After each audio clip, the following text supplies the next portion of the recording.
Good morning, everybody, and welcome to Planet FPL, the world where everything revolves around Fantasy Premier League. My name's Suj. And my name is James. It's Friday morning. Just to give you a bit of a timestamp, it's the 3rd of July. We have this kind of 24-hour window between game week 32 and game week 33 to record a pod, edit it, publish it, and give you time to listen to it. It feels rapid fire. So just in terms of giving people time to digest the content, confuse them more about the decisions they're going to make, James, here we go. I don't know. Shall I ask the question? Let's do it. A la Josh, always cheating. Hi, James. How are you? Fucking raging, mate. And that's why I didn't want to ask the question, man. I never take pleasure from other people's pain, but I can feel it. The shorter your tweets, like the less words you use, I know the angrier you are. And yesterday was a 3-word tweet after the Tottenham game. Yeah. Do you know what? I have to get it straight out. Actually, no. Let's do it. Let's wait for the game. Let's fucking build up. I got an hour to think about. I know what I'm going to say anyway. I am raging this morning, mate. I don't feel... Have a good night's sleep, James. You'll feel better. Maybe that prick will be gone. No. This is my future for the next few years, unfortunately. I don't know about a few years, James. The reality is... They can't sack him. It's going to cost too much money. Well, let's see. Let's talk about, just wrap up game week 32, which was a reasonably good game week in the end, and then we will get into the games. I think we'll do the games this week in reverse order to get that Tottenham stuff off your chest, and then we can... No, don't do that. We've never done you want to leave it till last, do you? You want to leave it till the end? It'll be better that way, because if we get there and we've already been going for an hour, you're going to go, James, you have to keep this 5 minutes, mate. Yeah, it's true. And also, obviously, we want listeners to listen for as long as possible. And most are only tuning into this episode to hear your rant. So the later we leave it in the show, the longer they have to listen before they can get to it as well. You know when I say, I don't understand why we've got so many Arsenal fans that listen to us. How do they put up with us? Yeah. It's for days like today. Yeah. Oh, man. So game week 32, how did it go for you? You've got to be happy with that, considering it was a captaincy blank week. Yes, from an FPL perspective, to hit 76 points in spite of a captaincy blank, yeah, I can have zero complaints with that. The rank's taken another 60k jump up to 260,000 basically. So, yeah, from an FPL perspective, no complaints. I'm just kind of working out at the moment how many hits I need to take to get Heung-min Son out of my team, because I just can't bear to look at a Tottenham shirt in my FPL team anymore. And the points came from, well, look, you've got Bruno Fernandes, Kevin De Bruyne. I mean, both of those are quite highly owned. A Manchester United clean sheet again. Doherty, quite highly owned. I suppose your differentials that helped you were probably Nick Pope and Danny Ings. Yeah, it did the job for me. It's basically covered everybody else's captaincy, those two, basically. So, yeah. And, I mean, it's been a few days since Ings Sunday and Pope Monday, but there was lots of raging in the community for the performance of those two. So I just kept my mouth shut and went, yep, that'll do. Cheers. Thanks very much. Good. I ended up on 80 points in the end, which the week after playing my wild card, I'm very happy with. Game week rank was 383k, and I'm now 309,000, and also well positioned moving forward. There were a few fails within my team, but ultimately the Martinez against Norwich clean sheet came in. He's been straight out for Fabianski to come back in. Fabi actually, I thought, didn't do too badly against Chelsea. Bruno Fernandes captaincy, right? It was if you picked Aubameyang, Kevin De Bruyne, or Bruno Fernandes, you hit your captaincy well. We're talking 30 plus points from 28 from Kevin De Bruyne, but yeah, 30 points it means a lot. But Wan-Bissaka's cheeky little assist was nice. Pulisic double assist was nice. So in the end, 80 points is a good game week in any game week. So I'm happy with that, and to be steadily rising now. And to be happy with my squad almost is a good place to be. One question I would ask you is, because I would say we're basically the same in terms of rank at the moment. And the reason I say that... because I've got bench boost. Yeah. That's it. That's exactly what I was going to say. You've still got that in hand, and you won't be the only one in that position. What are you thinking in terms of when you're going to use that at the moment? Because I think for those still hanging on to the bench boost, probably sooner rather than later is probably the best idea. I may take a hit this week. I've got one free transfer. I may take a hit this week and then play it straight away. And I tell you what, because there's some really good fixtures to be had here, James. Now, my frustration at the moment in my squad probably revolves around Jesus coming off at 57 minutes yesterday was a bit of a disappointment. I mean, he had some chances, albeit he got himself caught offside a little bit too much, but you could tell that he was itching for a goal and he was shooting on sight, that kind of thing. So I could bin Jesus off, but I feel like in the same way that a lot of people moved away from Bruno Fernandes when did he blank and everybody captained him? The Sheffield United two games ago, Sheffield United. It comes back and bites you on the arse when you do that. Look, Aubameyang, like people that held on got rewarded. So I don't know about binning off Jesus. Jesus, Martial, and Ketcher is the trio that's a frustration. So, and Ketcher to Mason Greenwood seems a good logical move, right? So the knock-on effect of that is that I have to sell Anthony Martial because I can only have 3 Man United players. I'm thinking Martial to Phil Foden could be a good move. Martial to Phil Foden gives me a shitload of money. So then I've got Jesus to go somewhere, but also enough money to upgrade Jamal Lascelles to someone. So I could end up with a 5-4-1 where Jamal Lascelles goes to a very good defender. My midfield would be De Bruyne, Traore, Pulisic, Fernandes, and then I've got Phil Foden and Traore as a rotation. Mason Greenwood, and I've got about 10 million for another forward. That would be 2 hits though I'd have to take this week. But I'd happily bench boost on that this week. And I might even make those 2 decisions around who that forward is and who that defender is.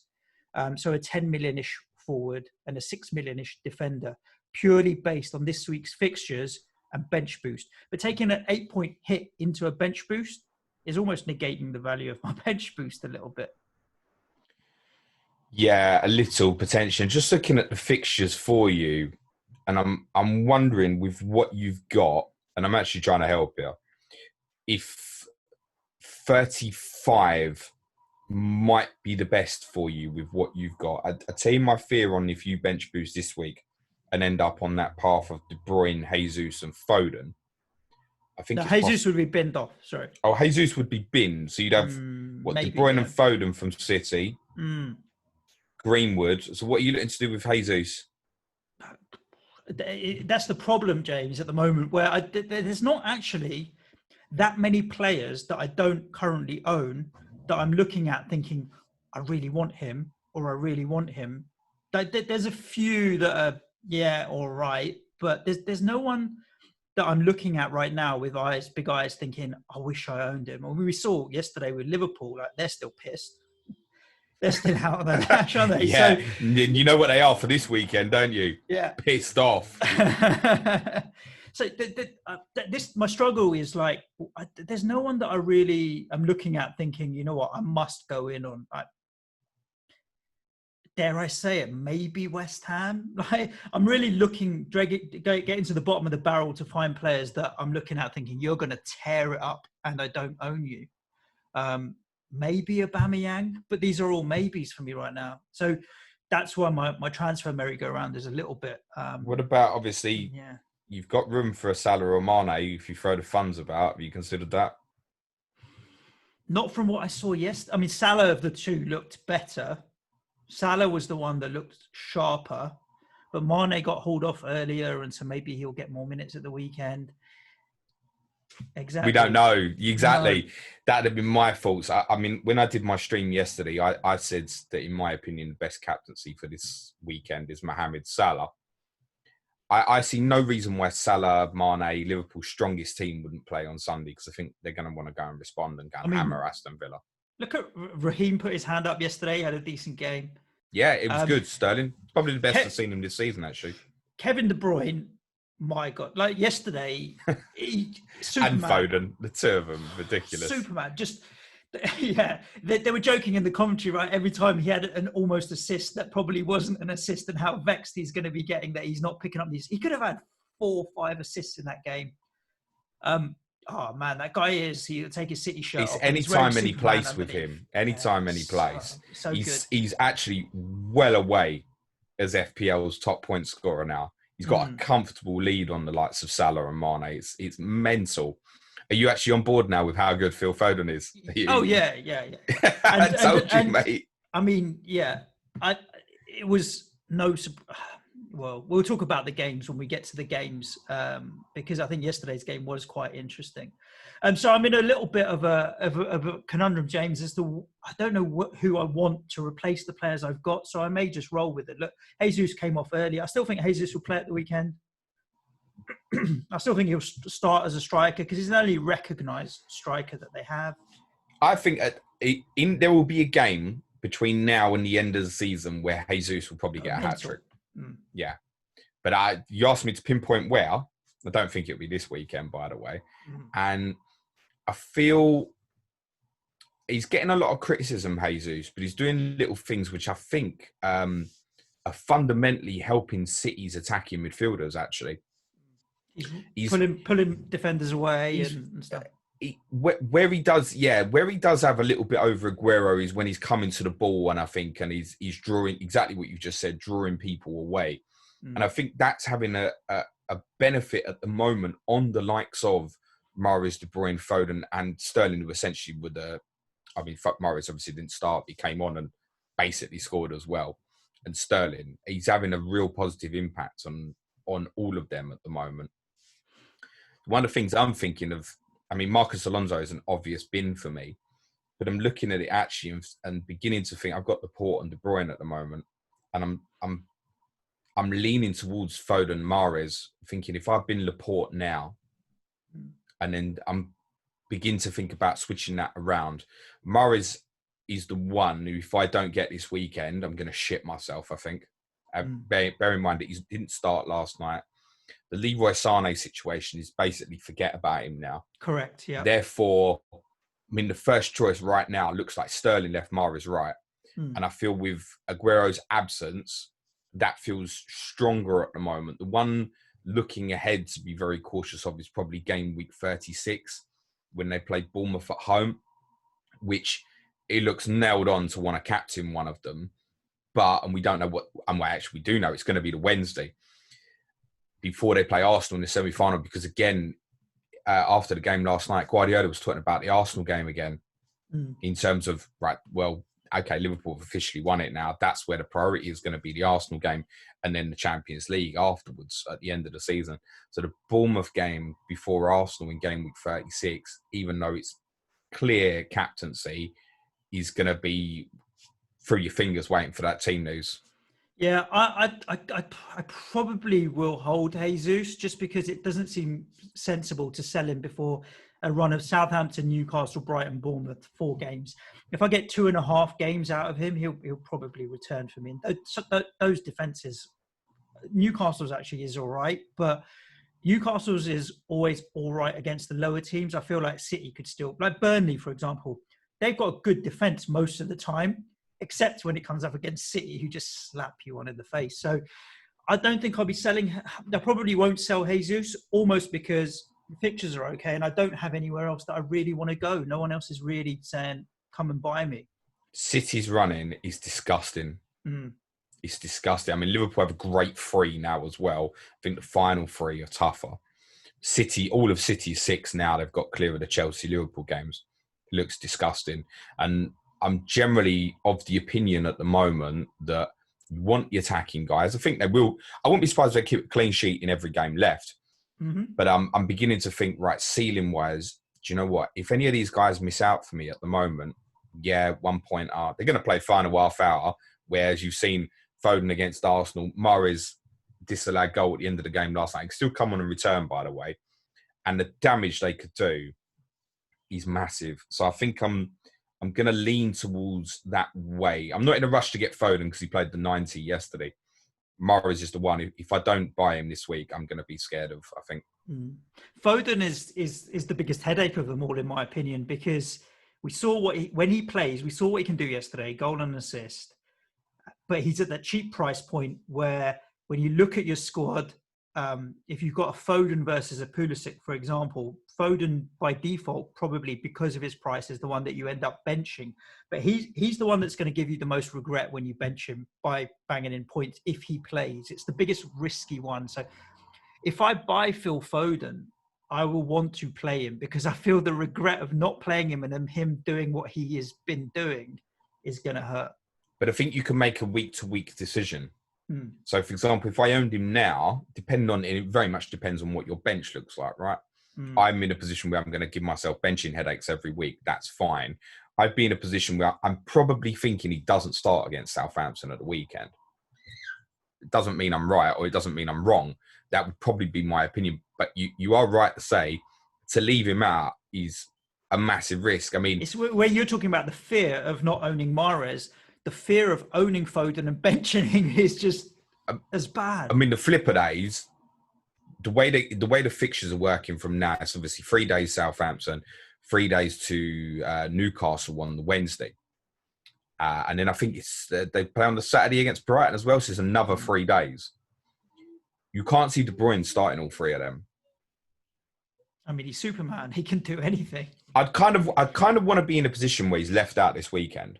We all hit the 1-pointer, and then I captain him against Newcastle. That's where I want to be with him, basically. Because you're going to have that fear every week, particularly in the short term, I think.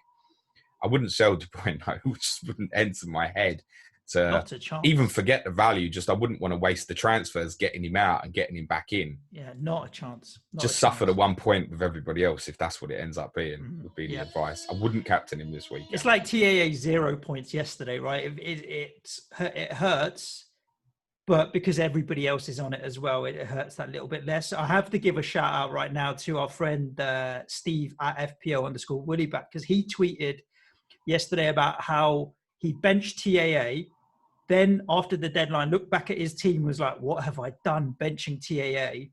And I told him on Twitter as well, I said, look, you've got a season to get at Liverpool. You've seen this guy firsthand all season. I can't forgive you this time because you've seen it firsthand all season. So it's your own fault. And yet now he actually looks like the king because of a 0 pointers. So all in all, all's well that ends well is all I'll say, Mr. Woollyback. So well done there. Well, I left Laporte on the bench this game week. I left Robertson on the bench. Trent. Yeah, I mean, I wouldn't do that. Andrew Robertson had probably his worst game for Liverpool last night. I'm buying him. I don't care. Yeah. Now that City game's gone, I don't think I can do without. And he's another one because he was so pissed last night. Could he get left out against Villa? I really think it's the first game at Anfield since they've won the title. I think they want to play. I agree. I think they'll all be saying to the manager, "I've got to play this game." Yeah, and especially even more so after the result. I think. I agree with you on that. I don't see any reason why they'll want to rest them. They haven't got Champions League coming around the corner. And they haven't got FA Cup coming around the corner, so let's see what they do. And I do think they'll still want to get the win record and the points as well. So let's see. Well, there's work to do from that perspective now, aren't they? Do you know how many points they're on, Suj? They were on 82 before, so I'm assuming they're still on 82. So they need 6 wins. Is that right? Yeah. From 6, so they've got to win all 6. Is that correct? I'm not sure that's right. It was they had to win 6 from 8 before, so I'm not sure, to be honest with you.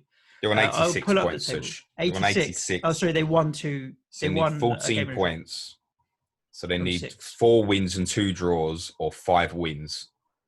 I really wouldn't go worrying about the rotation too much. No. Should we talk about some of these fixtures then, James? Let's do it. Let's go back to last Saturday. Feels like a long time ago. We touched a little bit on some of these games over the pods this week, but Villa 0, Wolves 1. I mean, Villa losing again. Dean Smith's ahead on the block. You talked about how you think there might be a replacement lined up after they're walking into 2 tough games now. Maybe somebody after that. But we were talking about Bournemouth. Sorry for that. No, for Villa. Liverpool United. I wouldn't be surprised if they're already looking at someone to take over for game week 35 for that final 4 fixtures to target. It wouldn't surprise me. Get a new manager bounce to walk in for Crystal Palace at home and give him a chance. Otherwise, I can't see him getting out. I'm not saying it's the right thing to sack him.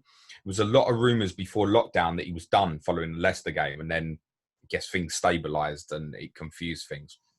I wouldn't be surprised if they're looking at someone at the moment. you're hard pressed in the games that we've seen so far where you can see him scoring. The only player who looks like he's going to score is Courtney Hordes from set pieces. I mean, really kind of summing them up at the moment. Well, they got, he scored against Chelsea. El Mohammadi scored against Newcastle, 2 goals from set plays, basically. That's all they've had. Not good enough defensively.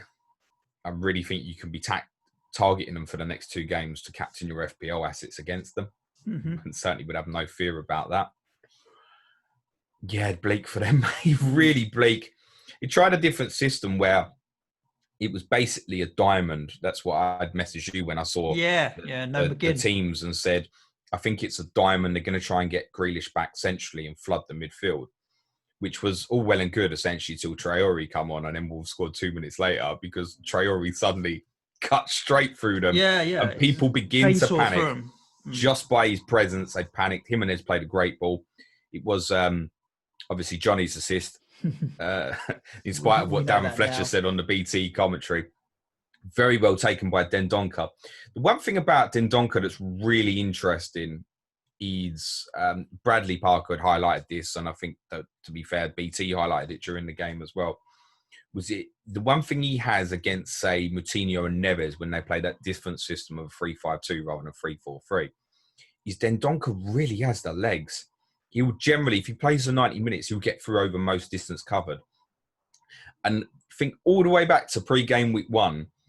I mean, it looks stupid now, but we were so convinced that by miles he was the best 4.5 million choice. I owned him for so long at the start of the season. By the way, I'm not suggesting anybody goes and buys him for FPL. It's just something to be aware of, that when they play that system, it's him. He is the one that will break into the box, normally of the right of that midfield 3. Traore, mate. I feel now's judgment time a little bit for FPL managers because I don't think it's an obvious hold, actually. I jumped on your live stream yesterday and I didn't stay on long enough till you got to my question. But this week Wolves are playing Arsenal, which could be a tricky fixture. And I may be in a position to leave out one of Doherty or Traore to balance out my squad and team that I have. And I feel like Traore is the one that I'll probably end up benching this week against Arsenal. I feel a 1-1 or a 1-1 or a 0-0 in that game. Yeah, that was my prediction, actually, probably 1-1. That said, I would leave out Traore with that choice. And that's basically the choice I've got. I've got the Doc, I've got Traore, I've got Jimenez. Never leave Jimenez out. No choice. Probably, by the way, probably wouldn't ever captain him again either, though. But never leave the Doc out. So I think with what I've got, yes, I'm probably going to leave Traore for me as first subs. Probably how it's looking, actually. Which, yeah, and I know people think, it's Arsenal. I actually think we'll talk about them a bit. I think this change of system's really benefiting them, actually. And we shouldn't judge too much on what we've seen against Southampton and Norwich. Do you mean Arsenal, change the system? Yeah. But I think this, and I don't think it's a long-term switch for them. I think it's a short-term fix to get the best out of what's available at this current moment. I think that they're better for it, definitely better defensively for it. And I wonder if it's basically 3-4-3 with what Arsenal are doing at the moment, which is obviously a matchup against Wolves. Now, there's 2 ways of looking at that. One, if the 2 teams go head-to-head, Wolves are the better side. Correct. As it stands right now. And you would imagine Wolves beating, but do you know what? It might counter and cause Wolves some problems. And therefore, I also wonder if actually he might go to 3-5-2 again to have the extra body in midfield. If you think about whether it's, say, Aubameyang and Pepe floating behind Nketiah or Lacazette or Saka in there, and whether they want to set up, it might be that Nuno's quite worried about that. And therefore, it wouldn't surprise me if Traore doesn't start again. Now, we know he can still have that impact in half hour. But whether he does or he doesn't start, and probably leaving him out, my expectation is he might be a sub again. Yeah. It's the one game this weekend that I'm not going to enjoy having a lot of players in because I just don't know which way it's going to go. If it goes with form, then obviously Wolves probably will do well, but I don't see a clean sheet in it for Wolves. They're going to concede their first goal since the restart. Interesting one. Just finally on Dean Smith on Villa, and this was so predictable because he was doing it pre-game and after the game again. moaning about having the 3-day gap. Okay, yeah, the game probably could have been on the Sunday. It was, but everybody wanted a Premier League game on Saturday. We just didn't particularly want that one. Moaning about the gap between days, right? He's now got 8 days to come up with a system to try and nullify Liverpool. As I've well worked out, by the way, don't matter if you got 9 days fucking training to prepare for a team. It's probably not going to help you. Wolves have been playing every 3 days for 13 months. Shut up, mate. Yeah. Wolves also had the same recovery time. Watford 1, Southampton 3. The Danny Ings show, JWP popping up as well. Oh, I like JWPs. I mean, truth be told, Ben Foster was crap for that free kick. I wouldn't blame him on the free kick. Nah, his positioning was awful. I'd possibly have a look at him on the first goal, actually. His and positioning, the second goal, I thought his positioning for the free kick was bad. He was far too to one. So it wasn't like JWP put it in the top bins. It was Wood-Prowse is one of them. Free kick. Don't get me wrong, but he always goes over the wall. Always. He's one of them where it really brings back the debate of should you have Wolves, and I'm always someone who's in favour of Wolves. But Wood-Prowse, he always goes over it. He never, like Williams' free kick against you, he never goes that way. It's always over the wall, and you still can't stop it. By the way, that's his first goal since the reverse fixture against Watford in November, which was also a free kick. And that one should have been saved that night by Ben Foster, but I wouldn't blame him on this one. I think it's one of them, you always say with goalkeepers, look, if your man's good enough to tear the wall apart, he tears the wall apart. You ain't getting there anyway, mate. Nah. The first one, I think he gets caught out by the fact Ings, such great feet, and he hits it really early. Exactly that finish I spoke about after the Norwich game. He really likes that kind of way. He feels like he can sweep it into the far corner. The second goal, a little unfortunate because of the deflection on it, although it looks really awkward with him trying to swipe a leg at it, although it was a better attempt than Tammy Abraham's against yourselves. And I think there's a mass frustration on Ben Foster because so many people wildcarded and went him over Nick Pope, right? Watford, let's just touch on them and wrap them up. I mean, Sarr, Decore, but if you're doing it, you're really like Ismail Sarr is a differential. I fancy a punt on a player pick. You are really reliant on Nigel Pearson being able to get them scrapping for their lives, and I haven't seen enough quality from them to make me think that. Like they've since the restart, I look at the teams around us. Watford have only picked up 1 point, and that was a 95th minute equaliser. Otherwise, they'd be on 3 defeats on the bounce. So there's just not enough quality there. Not from an FPL point of view. There's nothing at Watford that makes me think. Did I say Wolves? I meant Watford. We knew what you meant. It's all good, mate. I don't see anything there that's making me think I'm going to buy you for my FPL team. I think they'd be better off if they get Welbeck back in the team. Again, that's not an FPL recommendation. I just think having that dual pace and over-the-top threat on both flanks, and it'll be beneficial for Deeney. I like what comes for them following the Chelsea game, the Norwich and Newcastle fixtures. And then, with respect, they'll be targeting points against yourselves in game week 36 as well. As will we, yeah. Of course, yeah, you both will. So that's a draw. That's a draw written in the cards. We'll both take 1 point each from that, depending on what happens. At the moment, you've got the advantage, and none of the teams are doing nothing. So if I said to you right now, draw, you'll probably take it. I'll take it. Just edge closer. Whoever's going to be in front is going to be thinking, yeah, that'll probably do. So yeah, it might not benefit Watford to have the onus on them to do well in that fixture. And obviously they finished with Man City and Arsenal, which doesn't look great. So it's those 3 games between 34 and 36, absolutely massive. I think they'll get points in them. I think they'll beat Norwich and Newcastle back-to-back, and they'll still get out of this. And I also think, and we'll come on to them, I wouldn't actually be surprised if they got something against Chelsea at the weekend. Because Chelsea are struggling in these games. It's when teams come on to Chelsea that they're really comfortable. But they're struggling. When people put up blocks like you did in the second half against them on Wednesday night, they're struggling. And one of the reasons they're struggling is because the 2 number 9s, whichever one plays, they ain't good enough. Giroud brings the others into play far better than Tammy Abraham does. But they're not good enough. No. And it might be that they struggle again. In terms of Watford FPL assets, no. I mean, before the Chelsea fixture, in spite of saying that, you're not going to go and buy them, are you? I think Femenia, for those on a wild card, he's okay. Was he 4.2? He's cheap. That's the only reason he's okay.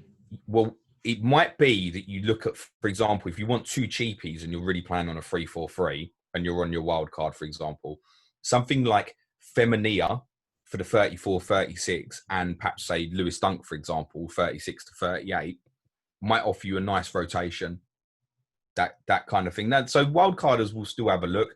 I still don't hate Ismail Assar as a punt. And I really think he'll return in one of those two games I mentioned, the Norwich-Newcastle fixtures. Yeah. Saints, they're playing Danny Man Ings City. My question is, what are you doing with Danny Ings? I know that if you look at the FDR, it reckons that Everton away for Southampton's a category 4 fixture, which I don't agree with. But you've got City and United. But after that, Brighton, Bournemouth. I feel like Danny Ings, you're all right benching him for those tough games, aren't you? I mean, I might even play him at Manchester United, depending on how I feel when I get there. At the moment, my intention is to bench him this week. By the way, that's not to say he won't return, because City only need one car crash moment and they'll concede. But my instinct at the moment is probably to bench him, actually. I wouldn't be surprised if he's benched himself. But based on Hassan Houtel's comments following, just to save him for more important games, would have got a better chance of getting points. But based on Hassan Houtel's comments after the Watford game was a suggestion like, look, this guy's one goal off Jamie Vardy. Vardy didn't extend that lead on Wednesday. Hassan Houtel's basically saying we're going to play him every game, give him the chance to win it. Yeah. And at the moment, I wouldn't bet against him. If you said to me right now, who's more likely to finish top goal scorer, Vardy or Ings, I'll say to you, Danny Ings. Yeah, I agree with you. But just based on Leicester's form and how they look out of sorts, and Danny Ings is his goal since he's come back. It's lean and hungry, and when he gets that sort of goal, he looks like he's gonna finish. I think he is a good finisher. So flying with confidence. But again, it's worth saying the 3 goals scored were against, since the restart, Norwich, Watford, Man City this weekend. Tough for those with strong benches like me. It's a really tough start. Generally speaking, if you've got a weak bench, don't hesitate just to play him again, because, like I said, you only need one moment and he will score. And City are always capable of having that nightmare moment, particularly if Laporte doesn't play, which with the games in short proximity to each other is always a possibility. Let's talk about Palace Burnley quickly, because I don't know if there's much there that's of interest. Palace, we've talked about before. There's no one there really putting their hand up as potential FPL assets. Forget Palace. It's not even worth a conversation, mate. I feel for Mig now. I honestly feel that there's a chance that between now and the end of the season, he's not going to see his team even score another goal. If you ask me, I mean, right now, everybody between 7th and 14th could finish anywhere. That's how it stands now. The top 6 are away. Anyone between, Sheffield United fans might argue with that, and that's fair enough. And even Arsenal fans, if they think they've got the belief, it's fine. But 7th and 14th, like Tottenham could finish 14th. I'm not fucking joking with you. I know how I feel right now. That's very unlikely. But if you ask me to pick who will finish 14th out of all them right now, I'd say Palace with the fixtures they've got left and that as well. What about Burnley, though? I mean, you're sitting on Nick Pope and he's perfectly good hold between now and the end of the season. No problem at all. But is there any reason to want to go in on anyone else at Burnley, potentially? No, someone was asking earlier in the week about potential double-ups and maybe adding Charlie Taylor to it, for example. I wouldn't be keen on that, actually. I just think the one is fine. Pope has the highest seen. Obviously, Ben Mee's returned a 15-pointer there, but his first goal in 300 since years. Black and White or something. Yeah, exactly. So, and Gator, I mean, I don't know, he hasn't saved it as well, to be fair. Pope's doing the job great. He picked up bonus and save point again for the second game in a row because he dropped something near the end, basically. He's incredible. He's such a bug standard goalkeeper, but he does the business for FPL. Sheffield United this weekend. It's 12 o'clock on the Sunday. Everyone's sitting here right now going, well, that's probably 0-0, isn't it? And it wouldn't surprise anybody. It might be open with the fact there's no pressure on either side. I don't know. But, I mean, yeah. There's a decision for me to make, I think, once I get to 35, because I've obviously got Pope and Martinez, which isn't a great rotation. I just went with Martinez as if something happens to Pope, he's playing. You don't he's have to cheap. waste the transfer. It will do, exactly. On your goalkeeper, yeah. Arsenal play Spurs. And really, Martinez is the best. And it's worth saying, Arsenal have had a couple of clean sheets in the league in a row. You don't foresee that lasting too much longer. as it would stand now, if I don't make any transfers, I'm going to play Martinez against Spurs rather than Pope against Liverpool. I'm just wondering if it might be a good spot in for me for Fabianski against Norwich and then Watford. And actually, budget-wise, I'm probably going to be able to do it. Just go Pope and Fabianski together at the end. Me this week, I'm going to be probably leaving about 2.8 million in the bank, mate.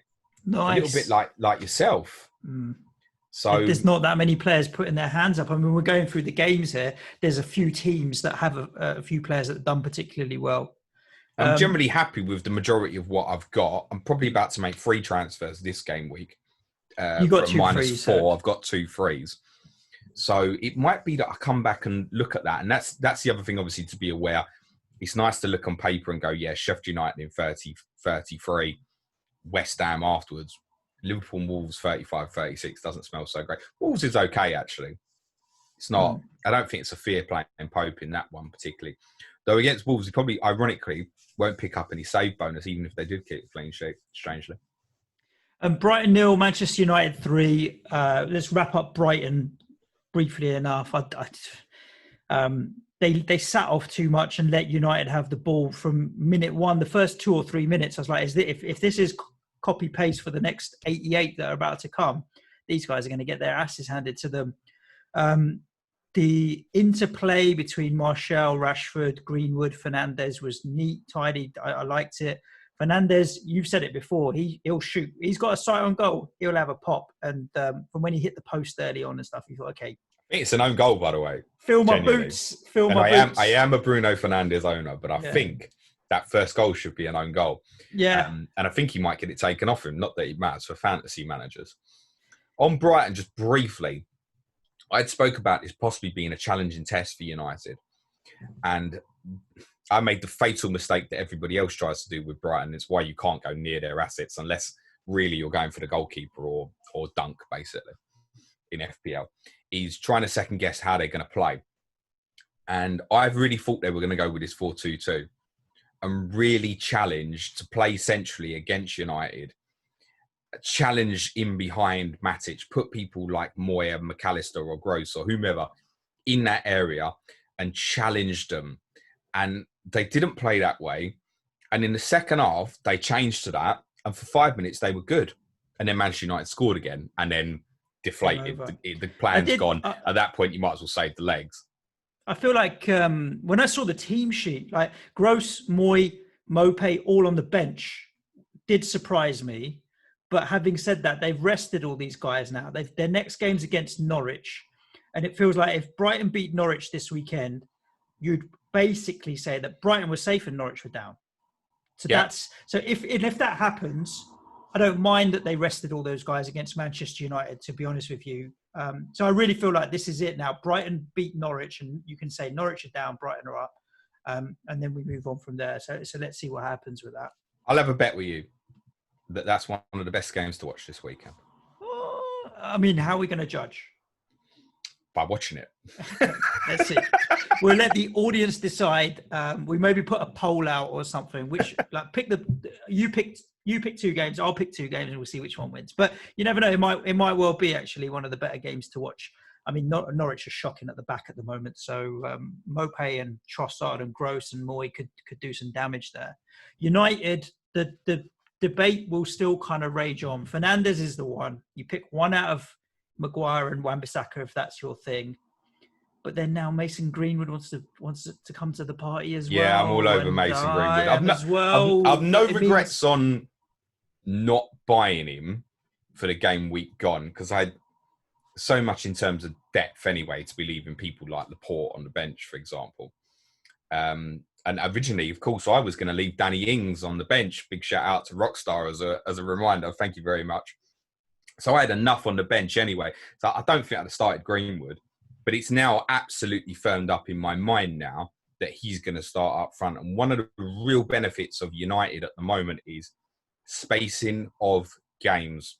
So 4-day break from Brighton to Bournemouth tomorrow. 5-day break to Villa on Thursday. 4-day break then to Southampton. I don't see him changing the team in those fixtures personally. It's not to say that he won't. But I think at the moment, if James comes back in for Mason Greenwood, there'd be a lot of people scratching their head and going, Why? this kid's got to stay in the team. I agree with you. And I realised he'd stayed on longer than everybody else the other night, but he is such a talent. The way he took the goal, the cross for Fnatic, what a goal, that third goal is. Massive shout out to Matic, by the way, who I remember, because he is facilitating what's happening in front at the moment. And where we really thought, one of my concerns for them was Pogba playing in a deeper position with McTominay or Fred. McTominay and Fred are two players that like to go and press the ball, and it can leave them really open on the counter-attack. And to be fair to Solskjaer, he's got it spot on with the solution here is protect the boys in front and let them do the damage. So Pogba can go and join in. Players are floating 6-8, basically, to go and support and go where he wants, knowing that Matic won't move. And actually, on what I've seen over the last couple of games, the Sheffield United game as well as this one, Matic looks much better for it as well, because he's gone, I've got responsibility. And by the way, this is what I'm best at. He's breaking up play, and he's a good passer of the ball, actually. Matic He's is got good on the people ball. I in think front of Gary, him. the pass for the third goal was so if good. you remember when we did Clash of the Correspondents with Gary, he was saying Matic is the best on the ball. And I think he's right here. Now, look, it's fine when they've got when they're coming up against teams where they've got so much of the ball to have just Matic holding. I think when they come up against teams that might keep the ball better, they want to put two in there. That's when McTominay or Fred might partner up with Matic, and it gives them a different problem. But when they've got so much of the ball against these sides, Matic can pretty much do the job by himself. Mason, when I wildcarded 2 weeks ago, it was basically that 4.4 million striker was Nketiah or Greenwood. And Nketiah was the one that I went with because of the Norwich fixture coming up, and he seemed to be favouring it. Some people, like Mark, FPL Badger, went with both. I feel like now that's a decision I regret. I thought both might be bit part players, but I think Greenwood's put his hand up as first team starter, and Nketiah still is a bit part player. So sacrificing Martial for Greenwood now, because I can only have 3 Man United players, makes logical sense, because I can rely on Greenwood, I feel, a little bit to start and get more minutes than I can in Nketiah. And there are other people that I can fill that £8.5, £9 million midfield slot. Another City asset like Mahrez or whatever. If I said to you Mahrez and Greenwood or Martial and Nketiah, you'd say Mahrez and Greenwood all day long. Yeah, great. And that's possibly the move I might even make this week. I think what you've highlighted there is one solution where it's okay to move. So I'm in Rashford to Greenwood as well. Okay. I think it's only the moving of Greenwood that I find acceptable in terms of moving Manchester United assets, because then, for example, it gives you the difference between Adama Traore and Riyad Mahrez, for example, and however you want to play it. Otherwise, if you're thinking of moving Rashford to Fernandes or Martial to forget all that, whatever you've got, the players in and around between Martial's value and Rashford's value, keep them. That's my strong advice. Don't go jumping between these players. But again, if Mason Greenwood facilitates you being able to make a powerful move somewhere else, I'm okay with that. By the way, on what I've seen of Bournemouth, United are well capable of going absolutely stir crazy this weekend and tearing them apart. Yeah, we're going to talk about them in a minute. Christ, let's jump into a couple of games here. Arsenal 4, Norwich 0.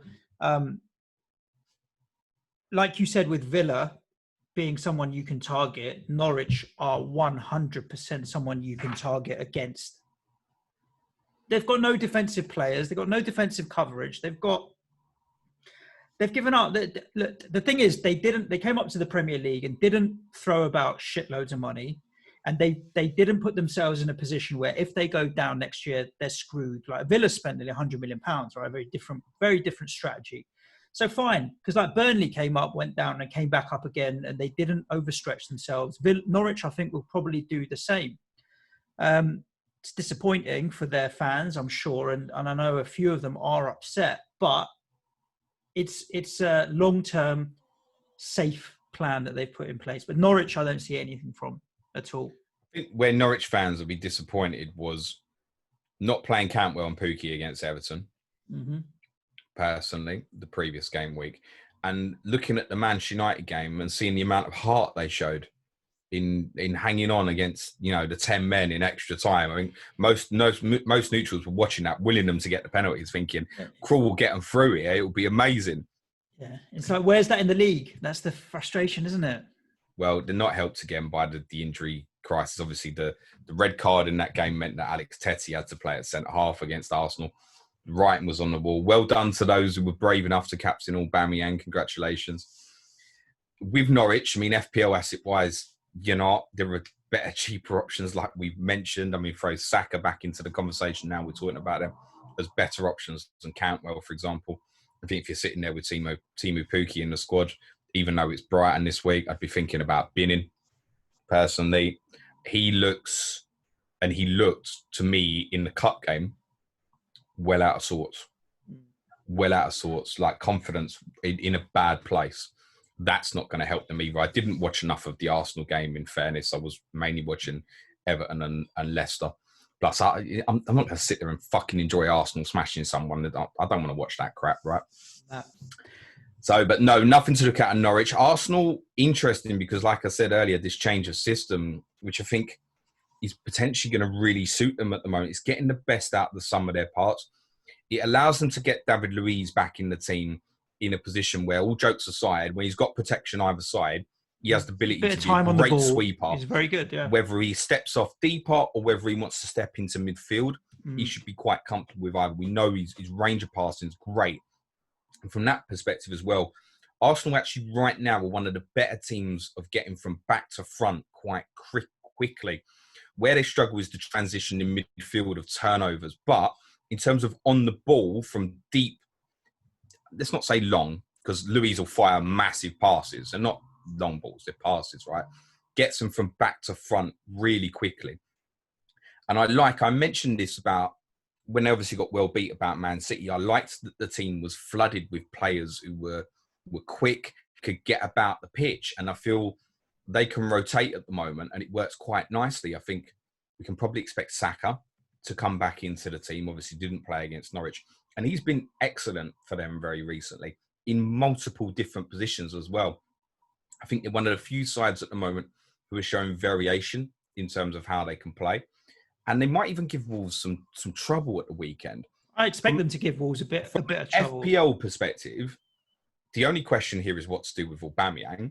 And I think that those who've held through Norwich play him again against Wolves. I don't think there's a rush to come away unless you've got something obvious. There is a golden boot. The golden boot is a target for him now. Viable, as well. Yeah, of course. We know he's capable of that. There is a school of thought that would possibly say, look, next fixtures are certainly tougher on paper. Wolves, Leicester, Tottenham, Liverpool. You might want to move away and spread those funds. I get that. I'm more thinking game week 37, I might want to hold back that money to get me from Jimenez at Ings directly to Aubameyang for the last two if it's still available. So one thing I would say is he's probably not captainable in any of those four games coming up in comparison to Liverpool, City, Manchester United assets when you compare the fixtures. Therefore, it might be a place where you want to begin spreading the funds. But I also think, of course, his consistency, it's fine to hold on to him. The other thing with Arsenal is it's a tough run of fixtures in the league. And then straight after that's the FA Cup semi-final with Man City as well. So in terms of looking at the other assets, rotation is still going to be incoming, I think, to prep for this because they've got tough games coming up. Let's move on to the Bournemouth-Newcastle game. And I watched this strangely. I don't actually know why this was the game that I had on. Or to summarise it briefly, all you need to know about Bournemouth is that I didn't think Newcastle were that good going forward. I think they were a bit comedy, like St. Maximin, Almiron, Joe Linton. And some of the times they'll do something stupid like trip over their own feet or like a stupid pass or whatever. It's just like when they attack, you don't feel like, oh shit, these are clinical guys that are about to do some damage here. Yet they still managed to put 4 away. Bournemouth didn't look like they were doing anything. That one goal at the end is so is so stupid a slant on the scoreline that Newcastle managed a bad or average Newcastle managed to still beat Bournemouth 4-0. Bournemouth are done. in my opinion. Newcastle are still good value for a bit of fun, but they're not serious. Like, I think if we don't beat Newcastle this week, I'll be very disappointed. That's how I feel about Newcastle right now. That's if we don't interesting. beat them, Even though you watched the game and saw the way they played, you've obviously seen more of it than me. Yeah, they're good. They're good value for attacking, like, fun and games, but they're not clinical or this. Like, St. Maximin will cause trouble and damage. They're not going to be when their choice up front is Gale, Carroll, and Joel Linton. In exactly, fairness, right? So yet they still managed to score 4 goals against Bournemouth. I'm not taking that away from them. I'm saying Bournemouth are done. They're bad, but I think Newcastle come up against a good side that's organised, and that's one thing we have been since the restart, is keeping our shape. I don't think it'll be as easy a game, but I also don't think it'll be so easy for us because they're not bad at the back. I think it'll be a 1 or 2, 1-0, 2-1, something like that at most, a goal in it. But I want to go to Newcastle, and I go to Newcastle thinking we should be beating them. St. Maximin, we need to talk about, because he's getting attention beyond Newcastle at the moment now, in terms of so many teams are looking to play with counter-attacking football at the moment, and he is lightning quick, isn't he? And what I really love about him is a little bit like with Traore. He seems to have no fear. He really has self-belief. It's really clear that he believes if he faces someone up, he'll take them on, whoever he is, and he's very direct at it. Quite often too direct for his teammates, by the way, it's worth saying, because he is lightning when he goes. He's seen it at our own place, mate, earlier this season. He's got 4 returns. He's got 4 returns since lockdown. If you consider the one before that, he's actually got 5 returns in his last 4 games.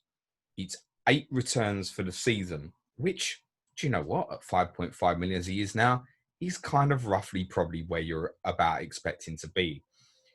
I think with St. Maximin, he's going to be in a lot of teams at the start of next season rather than now. That's why I know there's some people like Hindu Monkey, for example, bought St. Maximin. I can't remember who it was, but someone in the community definitely captained him this week. I mean, they had some foresight, my God. But the returns, Bournemouth, 3 assists. Now, I think on 2 of those assists, how often do they actually lead into goals in those scenarios? Where Gale, in fairness, has taken the first goal really well, in spite of the fact, if you watch it again, he actually hesitates once and he should get caught and then hits it. The Almiron obviously takes the 3rd goal really, really well. For the 2nd goal, the assist is fantastic. That's him, prime example, brilliant. And the goal against Sheffield United was certainly fortuitous in the fact Sheffield United were down to 10 men, and Ender Stevens has had a mad swipe where he does it again 999 times. He'll clear it 999 times, and he's completely missed it. So there has been a somewhat fortuitous element to some of the returns. And I think the stubbornness of West Ham being deeper, then it's Manchester City afterwards, means that for me, he's not on my radar at the moment, personally. If you're on, great, well done. You've had an amazing return there. And he's certainly capable of returning against West Ham as well, particularly if he stays in wide areas and goes and attack. Fredericks at right back, I suppose. Yeah. I mean, you tear Fredericks apart, to be honest with you. But I imagine West Ham will... It's a different challenge. As much as you're saying you think you can beat them, and I agree, by the way, I think West Ham will set up structurally that's not too dissimilar to how you played against Chelsea. And do you know what? With Newcastle, there'll be a little bit of shift in terms of expectations at the moment. And like everybody else in that area, do you know what? Cut more good wins, and potentially you're in Europa League next year, because everybody around that area is equally as shit as each other, basically. I include my own team in that, obviously. The one negative on Newcastle as well from an FPL aspect is a lot of people are going to be on Richie, Lascelles, stuff like that at the moment. Now, I think particularly if you're on Lascelles, great. If you're on Richie, I know there's been a major gamble for this, I'd be thinking about looking somewhere else, personally. Because this shifting system, this 4-4-2, is essentially not too far off from what they're playing now. It's a very different Newcastle at this moment to what we're used to. And I think they are going to concede more goals. And I'm with you. I think you'll beat them on Sunday, personally. I think they're more open. I don't see many clean sheets with that in mind. They've got basically good, bad, good, bad, good, bad is their remaining fixtures. If you can find a rotation, nice. But and I'm not convinced that Richie gets back in that side, because if they're going to play with those two wide players, for me, the best two are St. Maximin and Almiron. Worth saying Danny Rose would be ineligible against Tottenham in game week 36, and it might be that Richie plays left back for that game, for example. But no, I see. I think like Richie owners now got a really difficult decision to make this week. It's very easily a 1-pointer. Could be.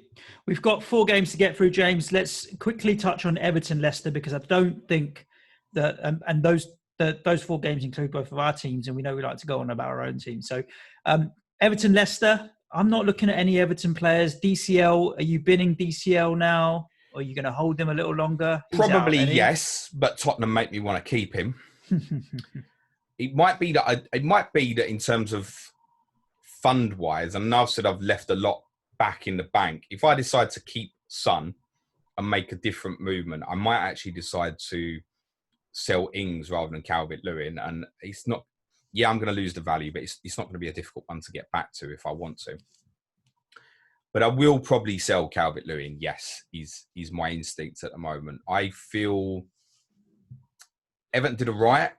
They've been generally on the whole probably one of the better sides in the league. Probably 7th, 8th best, 6th best since Ancelotti took over. The record is fine. I find with their system that they can get exposed against good teams. I'm not looking at them personally. They conceded a car crash of a goal, which was funny. But it wasn't as funny as Richarlison's goal. If you look at it again, good old Ben Chilwell fancies himself a bit. If you watch it again, Richarlison obviously gets in front of Chilwell, smashes it in, and it hits the stanchion unusually behind the goal. And on first look, it kind of created a bit of an optical illusion where you weren't actually too sure if it was in. But it pings back off the stanchion behind the net, and comes back and smashes Ben Chilwell on the back of the head. He's got murked on the run, and then he got murked with the ball hitting him on the back of the head, and it properly makes him jump as well. It's a really good one to look back on. I like Richarlison. I prefer Calvert-Lewin at the value, but I think I'm going to step away personally. There's kind of mixed feelings with Everton. Are they good fixtures or bad fixtures? I mean, if you consider Tottenham as shit and Sheffield United as marginally better and look at the fixtures, the only tough game they've got in there is Wolves. So I think ordinarily it's quite a decent hold, actually. The thing with Everton, from my point of view, is that the ownership is so low on their players that if you miss out on the points, you're not really... the downside of not owning them is much less, is safe, whereas the upside of owning them, yeah, sure, it's a differential, but you know, there's so many other good assets out there at the moment. That's why I'm not looking at them. Calvert-Lewin will score Monday. Whatever I do, he'll score either way. Leicester, they are shitting themselves now, mate, because United and Wolves are coming like a train for them, mate. And yeah, they've got it the hardest as well on paper of those 4 sides of what's left, in my opinion. Palace next, Arsenal, then Bournemouth, finish with Sheffield United, Tottenham, Man United. They're going to fall out of that top 4, you know. I'm not confident about Leicester at all with their fixtures coming up. Should we talk about West Ham 3, Chelsea 2? Just interestingly, and it would be brilliant, the 4 teams involved in it at the moment, I mean, last day of the season, Chelsea against Wolves, Leicester against Man United. Imagine if all 4 are in a position to overtake each other. Or, I mean, that'd be amazing. That would be, when we thought it could be an anti-climax finish, that could be an incredible last day, actually, if that's the case. West Ham 3, Chelsea 2. You were in the middle of your live stream with Champman FPL at the time, but I know you got to watch it there as well. I just didn't think it was that. I had a couple of mates over, which was a mistake number 1, because the first half there was too much chatting going on for my liking, and then the second half got a little bit more intense. I didn't think it was that good a game. I didn't think either side were particularly good. It was sloppy mistakes. They had more of the ball. They were much more clinical. But Antonio, like you mentioned, like seeing Christensen in the starting lineup, I thought, yeah, let's have a piece of that. Bowen had a good game. The team worked hard. And most importantly, they could have gotten disheartened by having that goal disallowed. And I'm impressed that we've got an hour into this podcast without mentioning VAR yet, James. But what Antonio is supposed to do when he's lying on the floor, having been knocked down, I don't know. What that one in your game. I thought, and I was obviously streaming at the time for Champ Man, and I had the game on my phone. It looked to me, and I haven't seen it back, I can't even tell. It looked to me that the first time Souček went to swipe it, it hit Antonio on the back. That's what I thought. And therefore, for me, it was an obvious offside. But it's not even, it looks like that doesn't happen. And I don't know who was it Antonio was offside or Souček was? I couldn't figure it out. But Antonio. It seemed, yeah. Do you know what I think? Here's the solution, right, to VAR. If the opposition kicks off before they've made the decision, let the goal stand. Although, why would the opposition rush to take the kickoff? Might be crazy. A bit. But yeah, I mean, if it's taken you that long, I mean, fuck off. It's not clear and obvious. So anyway, that was disappointing. But ultimately, Chelsea were okay. I think Pulisic, when he picks up the ball and drives and runs at defenders, that's why I don't mind. He's in my team. He's going to stay in my team now. I think he's a good asset, Pulisic. He's the one if you want to go into my Willian's still picking up goals and assists, and he's not bad either. But I think Pulisic is the one at Chelsea that you can rely on at the moment. West Ham still, I mean, yeah, if you fancy a differential, I think that our players are expensive. Like we're all priced more than the players at Watford and Newcastle and places like that, which this season I don't think is justifiable, but they're all a little bit expensive. If you fancy Bowen, go for it. If you fancy Souček, go for it, but not really for me. But Souček popping up with a return was lovely. It was lovely. I see what you did there. Well, one thing, James, I cannot take any credit. You know why? Because it's not game week 33 yet. And I said he'll come good after game week 33. That's going to fly over a lot of people's heads. You just want to detail that a little bit. Well, when we did the podcast Unlimited, which was before the game restarted, we were going down all of the teams. And I did say Souček at 4.9 million is a guaranteed starter, which he has been. So if you want a placeholder there, then go with him. His goal record in Czech Republic before he came to us was decent, but it was in the Czech league. So whether or not you can translate it, and he works hard. I think he was just taking time to acclimatise to the league. He's our direct replacement for Mark Noble now. So if you fancy it at 4.9, go for it. But it was one of those where if you want it, I'm not going to say no, but it wasn't really a you need to get him kind of recommendation. But he came good with a disallowed goal and a goal in the end as well. And if anyone wants to find some comedy, West Ham Clips on Twitter at West Ham Clips with the alternative commentary. They're live. That's so funny. They've done a couple. You should listen to the one after the Spurs Who was it? game, Do you remember? Who was it? Who what? Who did the video? I sent you the at link. West Ham Clips. It's called. At West Ham Clips. Yeah, I got to see it. It's so funny. Alternative commentary. But they come up with the line, the Czech Patrick Vieira. Fucking brilliant line. The Tartan Tony Pulis. It's the way they do it, isn't it? Is like, oh my God, the Samba fucking Czech March. Patrick Vieira. Brilliant. So, yeah, it was good. I mean, Chelsea were okay. And the thing is, though, that last goal, and I've said it before, when Yarmolenko retires, they'll chop off his right foot and sell it on eBay as new, in the box, pristine, never been used, perfect condition. I've never seen him take a shot or kick the ball with his right foot ever. Right? And why would you? If your left foot's that good, why would you? So Rudiger putting him onto his left foot was suicide.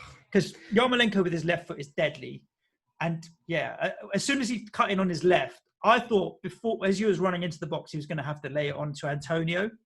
And Antonio in that position is a real 50-50. He could fluff it. When Rudiger showed him his left, that was it. Lights out. Thank you very much. And Frank Lampard was pretty honest in his post-match press conference. I'm still not convinced the West Ham assets are worth getting. Pulisic is a good hold, and a lot of people are trying to make manoeuvres to get Pulisic in. I don't mind that. On the goal, the winning goal. In fact, let me just Chelsea defensively for a moment, right? You obviously had the disallowed goal, controversial. Azpilicueta's marking Souček. Well, Azpilicueta is now been hired by the NHS. Did you know that? He's their new spokesperson for social distancing, because the way he was trying to separate Suchek and Diop he was just upset that those guys weren't 2 meters apart. That's the only reason he did it. Absolute comedy was that. The comical thing about this is basically just to cover what Chelsea's thinking was. Rudiger is the spare. Now, I don't like this because what you've got there is a mix of man-to-man marking and zonal marking.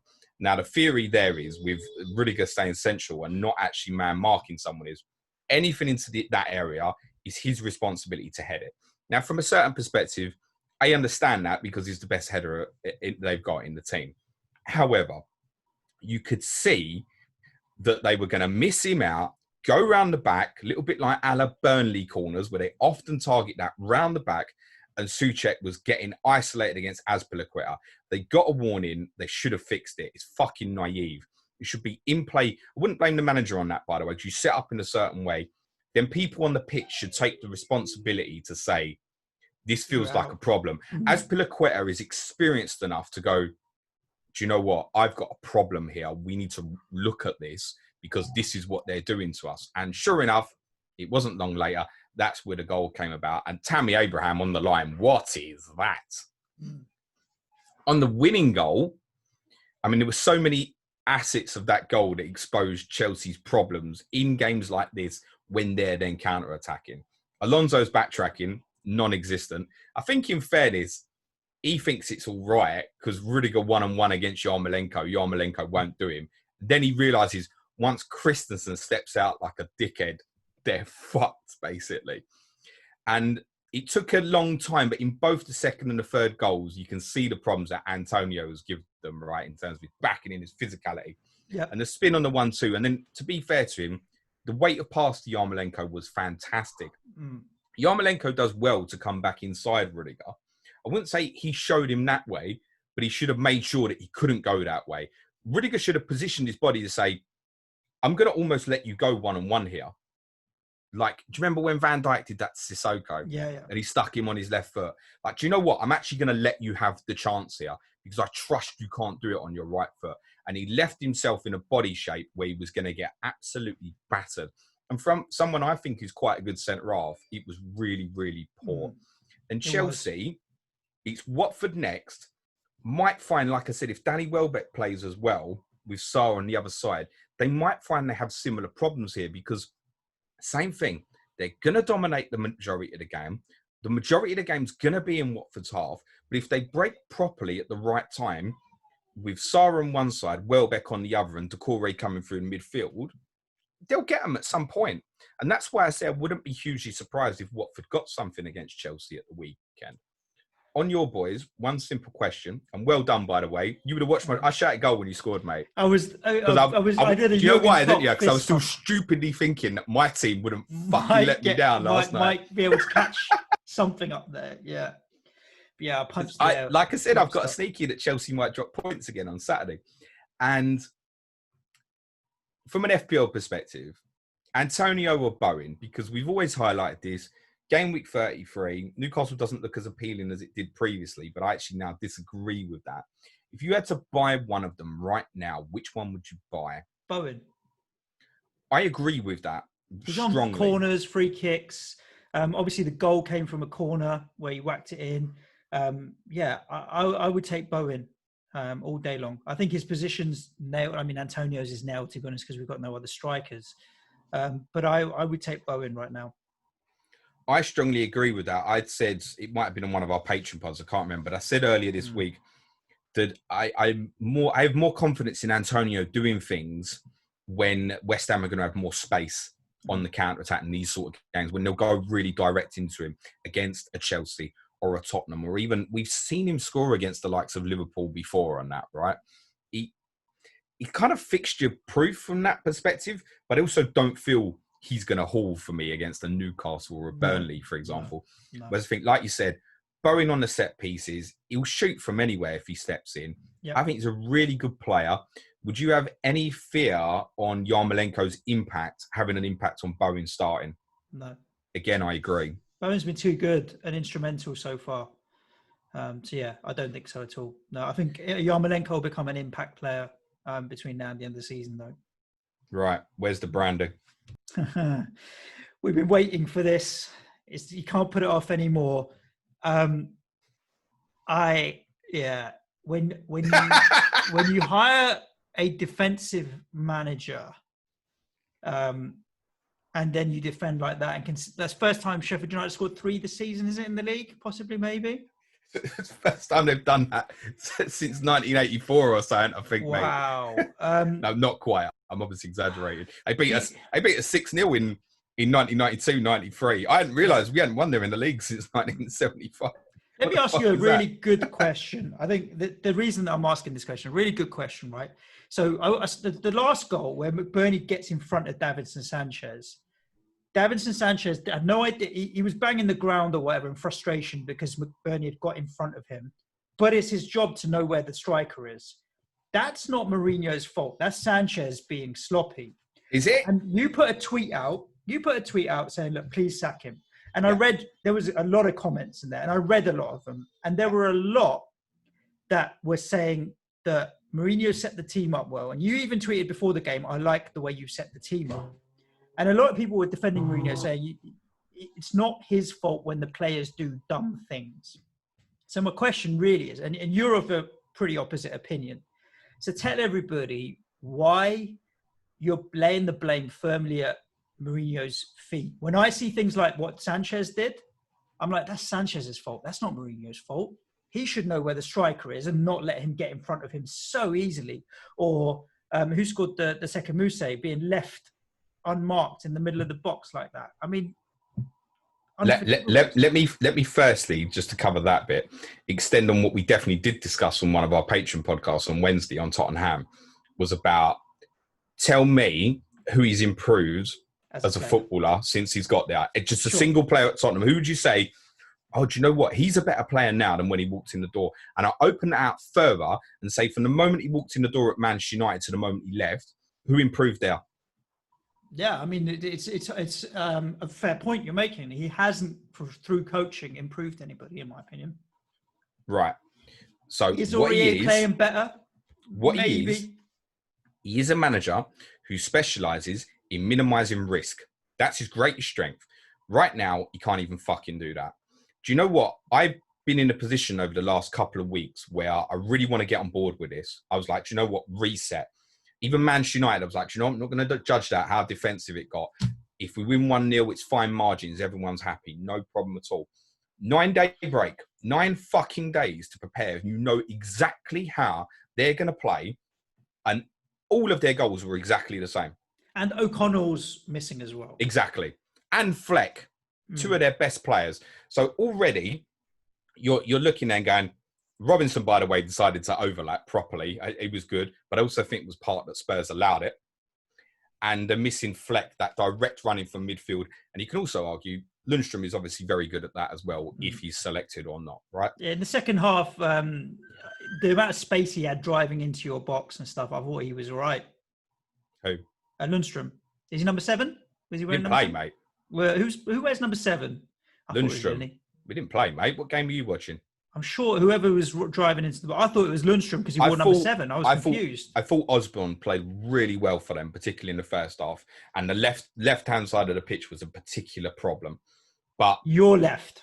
Right. You're right. I mean, the left seemed a strength for them, even though they had Robinson and Osborne linking there with Stevens. That felt like the particular threat. The first goal comes from the right for them. The second goal comes from the left. The right comes from the third. And all 3 goals are basically exactly the same, just finished slightly differently. Comical. Do you know what I thought when I saw the team? And I intentionally put Jose's name in that tweet because it's me saying, I want to get behind this. Show me something. I said, like the team, Jose. And do you know why I tweeted that? Because I genuinely thought, stupidly, that in 9 days, he was going to have something prepped. And do you know what I thought? I thought, okay, so why has he picked this team? And I start analysing it. I think, well, I've been worried about Son tracking Bulldog. So is he going to play Son in the hole or playing through the middle? I thought he was going to play Son right up front and Kane behind him. And what I came to the conclusion was because Bergwijn and Lucas generally are very good at backtracking and going with fullbacks, wing backs, whatever. Go and look at Son's role in the third goal again. It's disgraceful, by the way, although he shouldn't particularly be in that position having to do that. I thought he was going to do a man marking job on either the wing backs or the wide centre halves to shut them off, to shut that overlap off. Nothing. What does he do? He puts the one who's the best at tracking back, which is Bergwijn, puts him in the hole. Mm-hmm. He ends up with Lucas at right back. I mean, that is no different to the throwing shit at the fucking wall, which was exactly the same at the end with Pochettino. And Pochettino is strongly part to blame for how bad this has got. We're just throwing shit at the wall. Every substitution he made, and he's now got great available substitutes, was worse. Every single one was worse. The only thing I have a bit of sympathy with is on the second particular goal, Sissoko, you can see, is fucked and tries to pull back. I think it was Osborne, tries to pull him back, and you can see he either can't go with him or doesn't want to go with. And he's the one I've always been so high in my praise in terms of his defensive work. It probably wasn't surprised that he went off immediately afterwards. He may well have picked up an injury. It might be something to watch out for. But otherwise, he's the only one who can play in transition, Sissoko. So if I want to systematically go through that team right now and say, you can say, right, defensively, he's chosen to put Eric Dyer in that team at the moment. Okay. Now, Eric Dyer generally, on the whole in the 3 games, has done okay. You know what I realised watching that game yesterday? He's playing like fucking Otamendi. He's playing like an aggressive Otamendi, where in the air, he's going and attacking everything. He's trying too hard, actually. He's trying to dominate and win everything. And it's okay. He's stepping out of position in the same way an Otamendi or a David Luiz does. And in the next couple of games, at some point, I feel him stepping out that way. You know, I would say Aubameyang shit off the right. I tell you what, if he plays on the right against us, he might kill us. Because if Dyer's playing left-sided centre-half, the way he's stepping out, he's relying on Sanchez and Ben Davies, who's not the quickest, to cover up. As soon as he goes for the aerial, watch him on the game Monday night if he plays again. He tries to dominate in the air and he steps out and then he immediately goes back into position. I'm really not sure what that is. Maybe that's because we don't have enough height in that position in midfield where Lo Celso's not going to win it. And it's where people come back to me and say, he hasn't got his own players. Right. Tottenham aren't going to buy players. So he needs to work and coach what he's got. And he's not capable of developing them. Therefore, I want a coach that understands modern football, tactics, transition, can come and play. Someone said to me yesterday, Kane's the problem. Kane's the only fucking one I'd keep. I'd get rid of all of them. None of the rest of them are good enough. And I include Son in that. So the FPL debate is Son versus Kane. A lot of people got Son. Kane. I didn't think Son looked completely outsourced. By the end of the game, he was centrally drifting in, coming in a bit off the right. He didn't know where he was. I think the assist and the goal at the end is a real masking over the cracks there. Where if you think, oh, well, you know what, I've got a return, I'm going to keep holding through. It doesn't make sense. Not at that price. Heung-min Son at that price isn't worth it. Harry Kane with that team around him and that kind of shape and form also isn't worth it for me. Would you have either from an FPL? I agree. I have Son, don't I? Yeah. So but would you agree with my bin? I wouldn't buy either. I would genuinely, if you don't own any Spurs players, congratulations. Don't go and buy them. Don't get sucked into the Bournemouth fixture on the Thursday, because what happened with the Bournemouth? It's 3 days after Everton, 3 days before Arsenal. If Spurs score early, expect them to cede territory. Let Bournemouth have the ball. We're not going to go and kill them like other teams have been doing. Now, Son is capable of going off in these next 2 fixtures, and therefore, I might hold. He won't make it past the Bournemouth fixture for me. I can't bear to look at that shirt in my FPL team at the moment. You know, when I always used to say, I'm not having them, scrap it. That's where I'm nearly at with this now. Son, you said he went wandering at the end. I wouldn't blame him if he just went, you know what, fuck this. This is ridiculous. People always say, Kane dropping in deep. Now, I've been critical of Son, where he's not playing well. And thinking about it more, maybe it's just Mourinho hindering him because he's so hold out. Why is he hugging the left touchline and playing in the same way as fucking Wilfried Zaha, where he won't move? It's because he's not allowed to. What is it all about? Come and get involved. The guy is unbelievable in front of goal. Use that. Get him closer to Kane. I don't understand what's trying to be achieved with the way we play. We've got, Lo Celso, bless, right? He's a very good footballer, in my opinion. He's not strong enough to play central midfield, and he tries. He's no lack of effort or commitment or anything like that, in my opinion. I don't think he'll be good enough. This is part of the problem. And at the Celso. moment, at the moment, he was the one that I thought might. I tell you what, he's up. never. A few people asked me this week about him for FPL. I mean, I don't know what you're Not thinking from about. FPL, but just No, as no, a no. footballer. No, someone else asked me for Sky. I mean, I don't see that at all personally. The reason he's looking good at the moment compared to others, and what I think he may or may not be, is he's the only one with a brain and creative in the whole team. People talk about Kane. Kane's disappointing, etc. Right, Kane's now doing what you want and staying further upfield. Now's the point where I want him to drop deeper because Harry's got a brain and can pick a pass and have people like Son and Lucas and Bergwijn running beyond. Remember that night Kane played in Bulgaria where England had the lightning? Was it Sterling and Hudson-Odoi that night, I think maybe, or Sancho? They were running beyond him. And I know it was playing against a poor team, but that's what I want to see from Harry Kane, dropping in, spinning and direct fast players going beyond him. It's gone backwards. It's worse. Kane, genuinely, he has to leave for him. He has to leave. I would have no begrudge to that man if he turned around and went, fuck this. Now, I don't think anyone will pay the money that Tottenham want this summer, but I would say right now, strongly confident next season will be Harry Kane's last for Tottenham. He has to go and do what's best for him. Sheffield United will be happy with their performance and their recovery, and they're back to what they're good at. But with the fixtures they've got coming up, from an FPL point of view, I'm not really looking to go back to Sheffield United. I don't have any assets, and I'm not really looking to go back. I wouldn't either. What annoyed me yesterday was they were good defensively on the whole, particularly at the stage of 1-0, 2-0. As I said, every change Spurs made the team worse, by the way. But in the first half, I thought was quite even, actually. And then it just progressively got worse once Sheffield United had the lead and once they sat in, and then they're very comfortable at that point. I praised them hugely after the 1-1 draw at Tottenham earlier in the season. They massively impressed me. They were far deserving winners yesterday, but I still feel until they get the likes of O'Connell and Fleck back in the spine, they're not at their best, shall we say. And I wouldn't be surprised if Burnley beat them at the weekend. I wouldn't go back into looking at them defensively, at least until they got O'Connell and Fleck back in. And with the fixtures anyway coming up, I don't foresee too many clean sheets in them. So if you've got, it's fine. If you haven't got, I wouldn't go back. No. Let's wrap up, James, with the last question. Today's going to be a long pod. If you're still listening, we are going to get through some Twitter questions as well. But I feel like the stuff we're going through is it's just a really interesting rundown of the game. Everyone stopped listening. They heard what they wanted to. Yesterday's evening kickoff, for the first 15 minutes, I didn't think City were that fluid on the ball, a few misplaced passes and stuff. And when they were getting into the final third, I thought Liverpool dealt with it quite defensively, whereas when Liverpool had a few attacks, I didn't feel very confident in the City defence.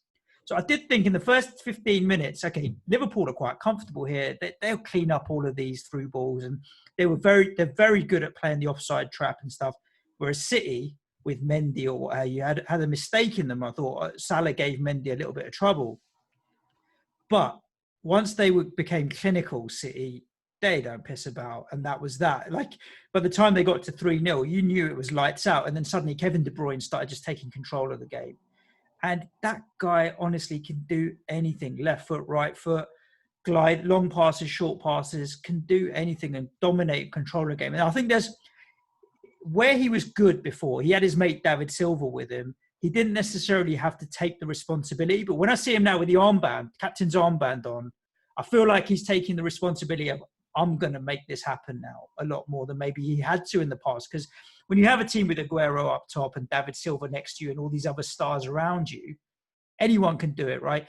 He's got some younger kids around him, Foden, Jesus, whatever you. I feel like he's taking the responsibility a little bit there to dominate.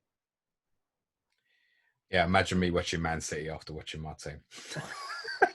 Different gravy.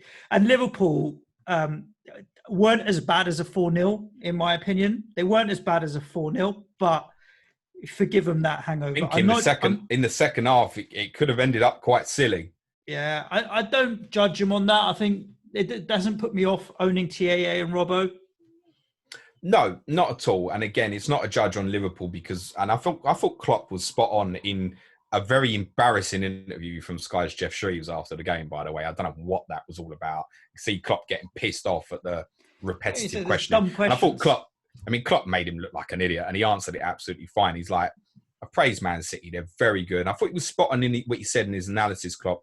And it's something that's important when I think Liverpool play Man City in games in future, is they really, really do try and punish City earlier.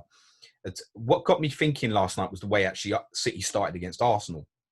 It was really sloppy in the first 10 minutes or so until they found their momentum, and then they were strong enough, and obviously the quality comes through. And Liverpool were going for them quite direct in behind early on last night. And once City sussed out what was happening and Liverpool hadn't scored, and you're quite right, Liverpool could have scored early and it would have been a different game. Then I think City had the quality where once they settle, they can do that to anybody. I say regularly, for me, these are the two best teams on the planet at the moment. I think both of them would destroy a Barcelona, Real Madrid at the moment. I think We might find out soon, won't we? City will have beaten Real Madrid once, and I think they'll do it again. And I expect City to go on and win the Champions League at the moment, personally, as long as they can keep the port fit, be critical in that. And I think, actually, at the moment, probably Rodri for that as well will be particularly important as well.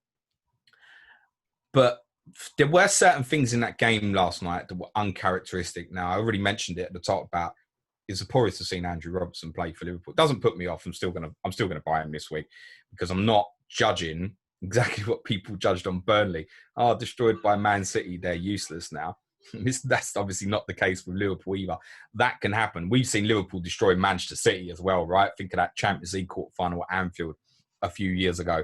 Had that not been something that was over two legs, I think Liverpool might have beat City by more that night, by the way, and they really sat in and settled for the 3-0 and then did them over again on the counter in the second leg.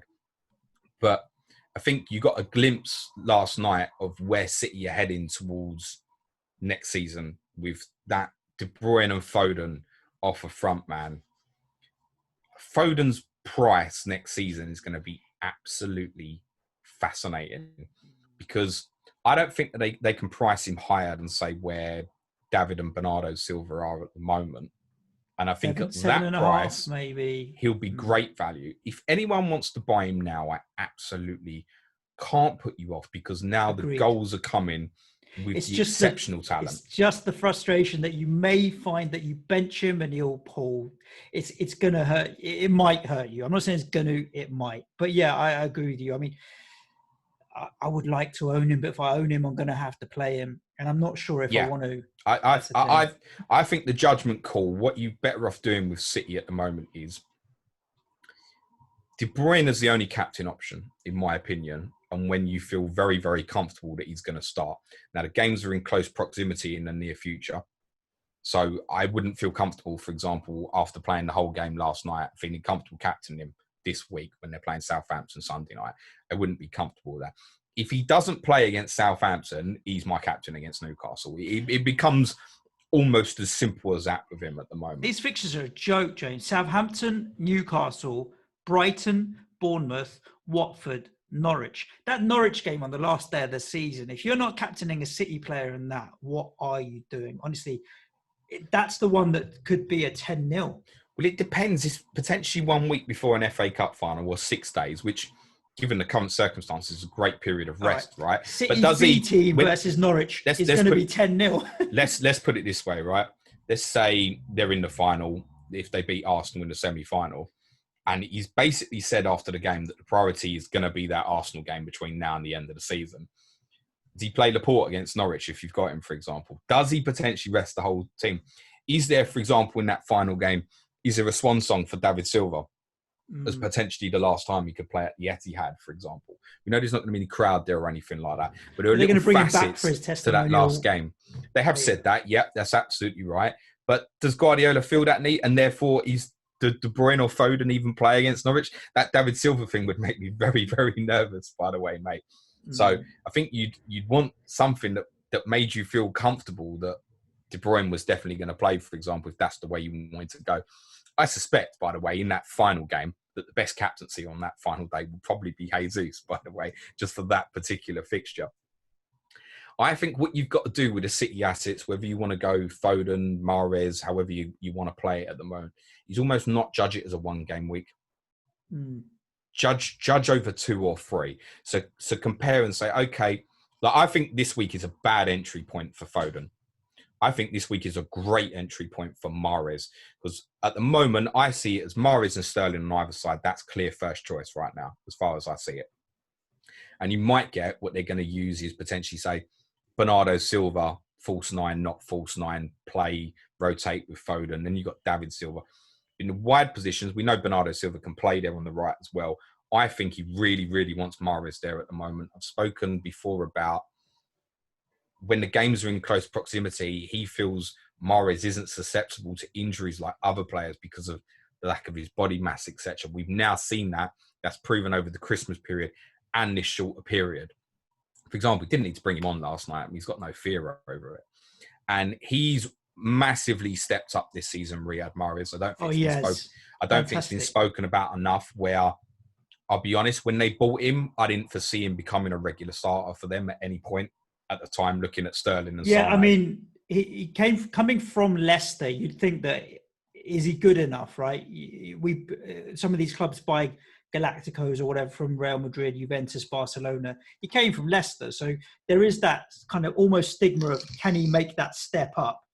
But he's he's as good, he's as worthy of being in that City team and squad as anybody else in there. I agree. He has some very unique talents in terms of the way he shifts the football that not many other players in world football can do. I think he has been very quietly brilliant this season. He's very good with dead ball set pieces as well. He can hit a free kick and what have you. So. I think he's got to the point as well. I'm beginning to think that if you can live with the rotation, he's the sort of player I'm beginning to think I will enjoy owning, as opposed to watching Son in my team, which you can debate for yourselves whether it is or isn't Son's fault. I'm tending to begin to think it's not Son's fault, by the way. Got me back onto that. Have a nice big deep breath, James. I think I'm going to buy Mahrez this week for Son. Now, in terms of immediate returns, it's likely to be a -4. There's danger on that. I would judge it is, I'm very confident I want to get him. I think, as I said, it's a good entry point for him this week. And if I'm judging, do I think Mahrez will outscore Son between now and the end of the season? I think the answer to that is comfortably. And he's cheaper. So that's where my thought process is. Even if Mahrez starts 2 less games than Son, I think he'll outscore him. We're going to get into some Twitter questions now, James. So give you a chance to take a deep breath, exhale. We have answered a lot of the Twitter questions through going through the games. For example, Rob Pick's question, Mahrez or Foden, which we've just debated out. So there we go. If you are interested in getting more content from us and even more Q&A, I'll just give a quick shout out to our Patreon service that we offer as well. Patreon membership is available for like £3, £8 and £14. You get additional podcasts on the top 2 tiers, prize leagues, Slack channel, discounts on event tickets as and when they eventually will happen again, and a whole lot more. So it might be something that you're interested in if you do enjoy our content. Not only that, James, I'm going to announce it. I've decided we're going to do it between now and next Friday, which is the 10th of July. Everybody that's on our £8 and £14 Patreon tier, whether you've already subscribed or do it between now and next Friday, I'm going to put them all in a list, James. You're going to give me a number out of 1 and maybe 150 or whatever it is. One of the things that the people in our top tier of £14 get is an hour or half an hour or 45 minutes or an hour, whatever, a Zoom call with James to talk. And I know all the Gooner patrons have decided they want to book it all in for today. Mr. Fred, Neil Murray's next. He won't mind me saying that. So yeah, you get it. And that is with James because he's got the time at the moment and he's working on it pretty much full time. But I'm going to do one, James. I'm going to offer an hour Zoom call to one patron out of the £8 and £14 tier on top of everything else you get as a competition. So up until next Friday when we do our podcast, we'll pick a number out of 1 and whatever you. So if you want an hour of my time, I know it's not the real incentive. The real incentive is the quiz that we do, the Tottenham show, the additional Q&A, and all the Slack channel chat that we have. There's loads. So we're really enjoying that. So do jump on Patreon if you want to. We treat it as a service for you that we really enjoy giving. So that would be really nice and kind if you do. Some questions, James? Well sold. You sell that so much better than me, baby. Well, I tell you what, I almost feel like, it's people that know about it will know. And when people do join in, they feel like they're getting their value. So check it out. If you don't like it, you don't like it. We're never going to say stay and you can't have your money back or whatever. So no, we're withholding. Yeah. Some questions here, James. There are a few that I'm going to not ask because we have been through already, like Mahrez and Foden or the City midfield triple up. I think Mahrez is really putting his hand up now. Depends on where you're at budget-wise as well, right? That's as a one-on-one question. If you're saying Mahrez and Foden between now and the end of the season, I'm going to say Mahrez. But that's not the whole question, is it? What are you, if you go with Foden, what are you doing with the rest of the 3 million, for example? Does that allow you Son to Salah, for example, or whatever, right? We've got another question coming in from Tomo at FPL Blade. I think he's asked this question: McBurney or Sander Berge, and then Ricky Sanders, our Tottenham fans. I don't want to think about either of those two players ever again, so we won't think about them. But no Sheffield United assets at the moment, I'm afraid, Tomo. Pirlo's pen. I read this question and I was shocked, James. I'm one of those idiots without KDB. Should I get Mahrez over him this week? What if he's benched? I would look to get KDB for Newcastle. If you're going to get KDB for Newcastle, I understand that. But between now and game week, whatever, just get KDB as quickly as possible is the answer, surely. Just get it done. I don't know. There's certain people that might think that, I don't know, being clever and going without because he's so highly owned. I mean, his effective ownership is going to be quite scary in some of these upcoming game weeks. Not so much the next 3, but I think the last 3, say when Liverpool play Arsenal and Chelsea, for example, he's probably going to stiffen up and be really bad. So I think captaincy, just to repeat, you need to make a week-to-week decision on that with De Bruyne in terms of your confidence as playing. As I said, highlight, he's now well away of Mane and Salah in terms of FPL points as the highest scorer. By the way, I'm probably captaining Trent this week. Is my thinking. Interesting to see. What's the question? KDB, get him in. Yeah, how quickly? Just yesterday. Yeah, exactly. I do think there's a chance he's left out this weekend, but then, I mean, who knows with Pep, right?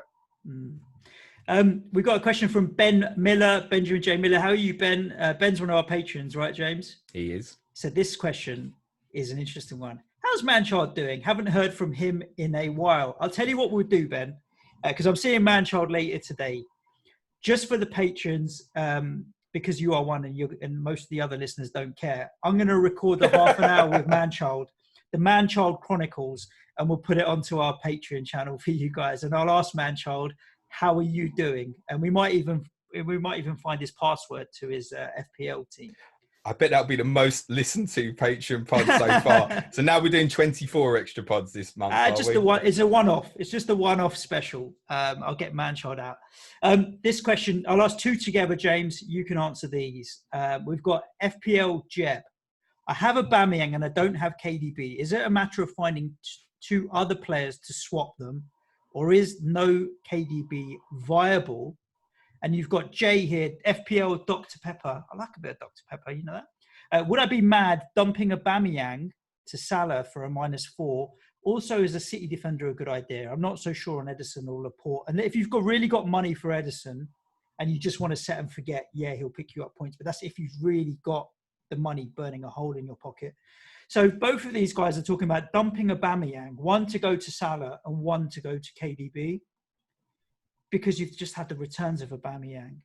What are your thoughts on... My thoughts are that nobody really listened to what you said over the last 30 seconds because everybody is just waiting for me to jump in on your Dr. Pepper reference and say, what's the worst that can happen? I think selling Salah for a -4 before Villa at home, could just stop and think about that for a moment.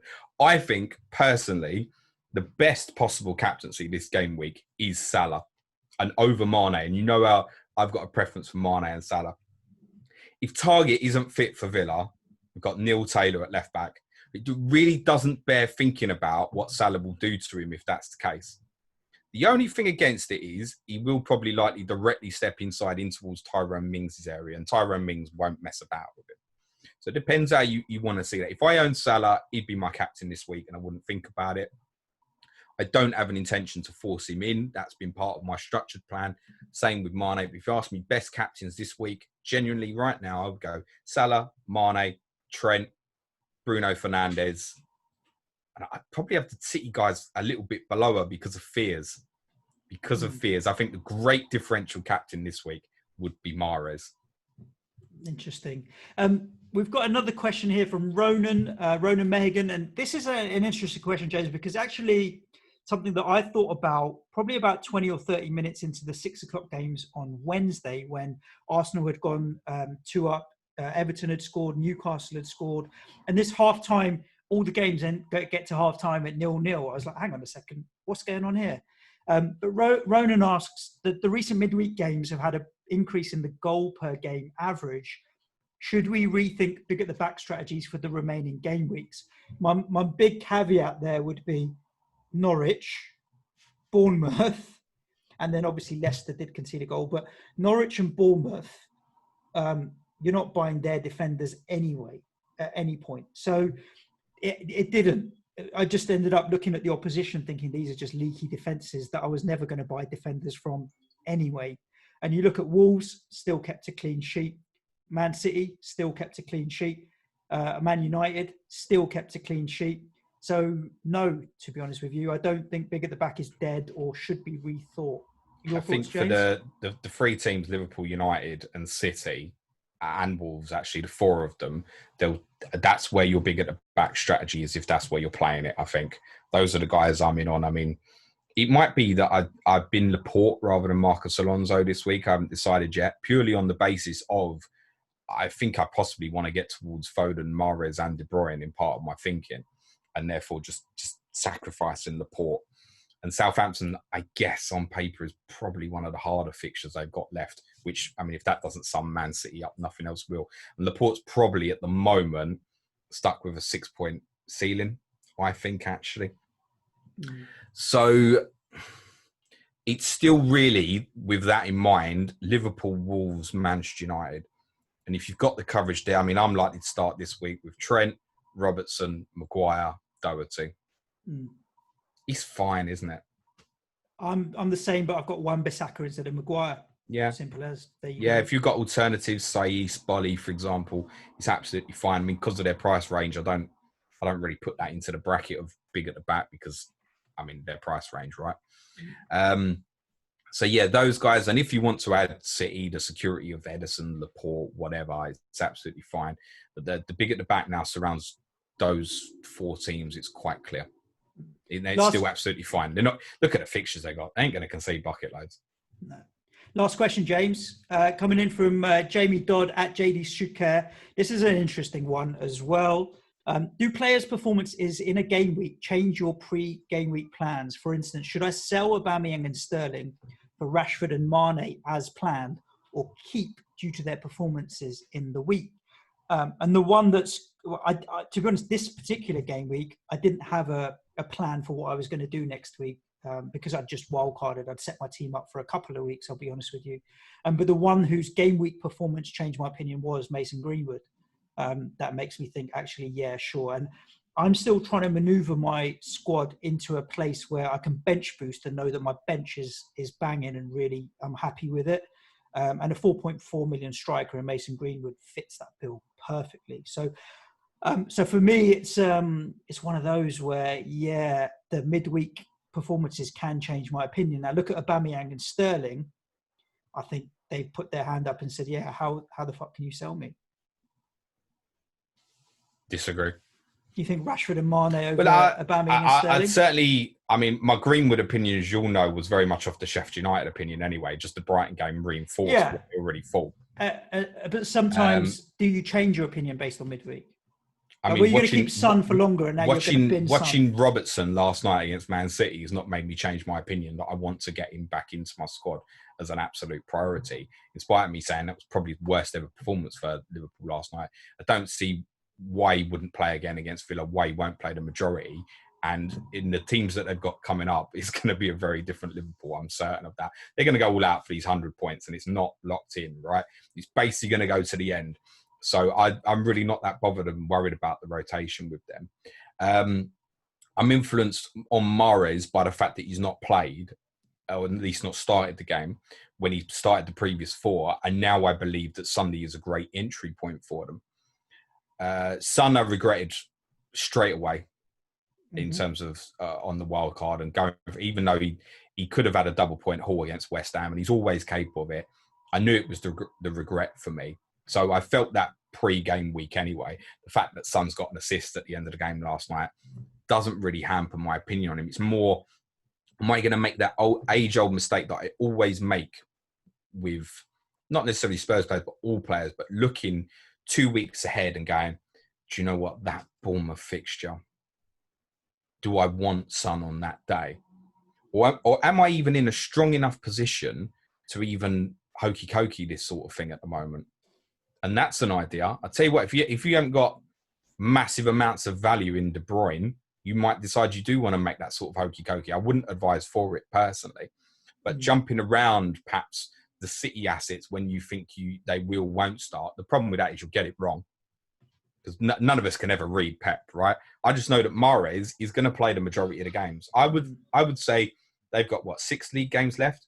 I'd be surprised if he didn't start at least 4. I think that's enough at his value. So, last thought of the day, James. What I really want is for Pep to give me instructions as a sub before I go onto the pitch, because the way he's so animate, like what he's telling Cancelo or Otamendi before, the passion with which he's trying to make a point to them, I have no idea what he's telling them, but I want him to explain something to me with that passion, because I love watching him when he's on the sidelines. It's like he's telling them the meaning of life, or reading a passage out of the Bible. I have no idea the passion with which he's talking to his players. That's what I want to see from Pep. Yeah, we can't read him, but I'd like him to... I think eventually, if he's to be there for 5-6 years or so, I think eventually it will get to the point where the players will be like, shut up, mate. He'll probably lose his hair. It'll reach its limits point. Yeah, I know what to do now. Fuck me. You've given me very detailed instruction for the last 6 years. Shut up now, mate. Yeah, but I mean, certain players are going to certainly benefit from that. I think he's still an incredible coach. I think the players love him, no doubt about that. He's had a very difficult season in the sense of losing his assistant and that kind of thing. Yeah, which they've now got a replacement and Laporte. And the problem was they needed to replace Company anyway and didn't. And then Laporte got injured. And unfortunately, when Man City's defence this year, really, if they'd have won the league, it would have been purely what they did going forward. If they can address that, then I would expect them to reclaim the title next year, personally. But it will be City and Liverpool again next year. They're the only two. United and Chelsea fans, I'm sorry, and I'm allowed to rant with a battering. I've just given my own team. You're miles off. Get your head out the sand. United have now a very, very good first 11, and so will Chelsea from an offensive point of view. It won't stop the defensive problems unless they buy. Those two clubs are still miles off. I would make them favourites to be 3rd and 4th next year, and possibly by quite a distance, actually, if they step up. But listen, I'd be under no illusions. You're still about 30 points behind Liverpool. You're way off. And on that slightly more negative note, we're going to end this show. Guys, if you stuck with us all the way to the end, we've been recording for an hour and 50 minutes now. So I'm very impressed. I hope you've enjoyed it. I've enjoyed having the chat here with James and recording the podcast. So I hope you've enjoyed listening as much as you have. It hasn't felt like 2 hours. Like, imagine. Is that how long we've been recording? Nearly 2 hours. James. Fuck it. Hour and 50 minutes. It's been phenomenally fast. So I know with the deadline being tight, it doesn't give you time to listen to any other podcasts or YouTube videos. But in the words of Corrupt FM, the rest are irrelevant, so it doesn't matter. Planet FPL. That's not true. The rest are irrelevant. That's I'm going to go true. MC Grinder on everyone. And if people don't know about that reference, then... Big up to our fellow content creators. Yeah. But Planet FPL, the rest are irrelevant. Anyway, there we go. MC Suj in the house. Guys, thank you for tuning in. Thank you for listening. I hope you've got value out of it. Do let us know on Twitter, DM me or DM James, if you think that it was a little bit too long and you like it snappier and shorter or what have you. But we probably won't change. Oh, it's definitely too long, but I needed a rant. If you are listening on iTunes, SoundCloud, Stitcher, Spotify, wherever you are, make sure you subscribe or follow to get the podcast, especially on Spotify. If you follow us on Spotify, that helps us with that 100 million contract we're trying to win. for sponsorship from them. We're never going to get it, Joe Rogan style. Are we really, James, with our No. 50 listeners? No. But do rate and review it, and leave a review wherever you can. I'm going to be reading some reviews this weekend and catching up on that. So looking forward to seeing those. And other than that, as always, thank you for listening. Wash your hands. Stay safe. Ciao for now. YouTube tomorrow morning, deadline stream, 10:30 a.m. Be nice to each other. Good luck this weekend. Cue music, please, man child.